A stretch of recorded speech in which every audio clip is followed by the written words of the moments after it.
কৌতুক বা অভিনয়ের চল এমন রূপ ধারণ করে ইসলামে কঠোরভাবে নিষিদ্ধ, কারণ এতে সাধারণ মানুষের মনে কুসংস্কার ও জ্যোতিষীদের প্রতি বিশ্বাস তৈরি হতে পারে।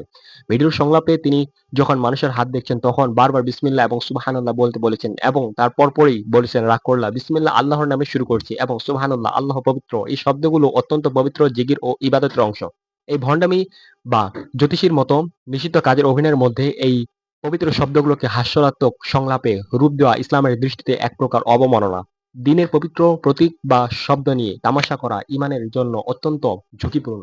যদিও তিনি বাস্তবে জ্যোতিষী নন, স্রেফ অভিনয়ের জন্য এটি করেছেন, তবুও এই ধরনের কন্টেন্ট সমাজে ভণ্ড গণকদের প্রতারণার কৌশলগুলোকে স্বাভাবিক করে তোলে। মানুষ এগুলোকে বিনোদন হিসেবে নিতে নিতে একসময় আসল গণকদের কাছে যাওয়াকেও হালকাভাবে দেখতে শুরু করে। রাসূলুল্লাহ সাল্লাল্লাহু আলাইহি ওয়াসাল্লাম মানুষকে হাসানোর জন্য মিথ্যা বা ভণ্ডামির আশ্রয় নিতে কঠোরভাবে নিষেধ করেছেন। বিনোদনের নামে ইসলামের পবিত্র শব্দ বা নিষিদ্ধ কোনো বিষয়কে, যেমন গণকের অভিনয়, হালকাভাবে নেওয়া কোনো মুসলিমের জন্য উচিত নয়। এ ধরনের ভিডিও এগুলোকে ট্রেন্ড বানিয়ে প্রচার না করাই একজন সচেতন মুমিনের দায়িত্ব।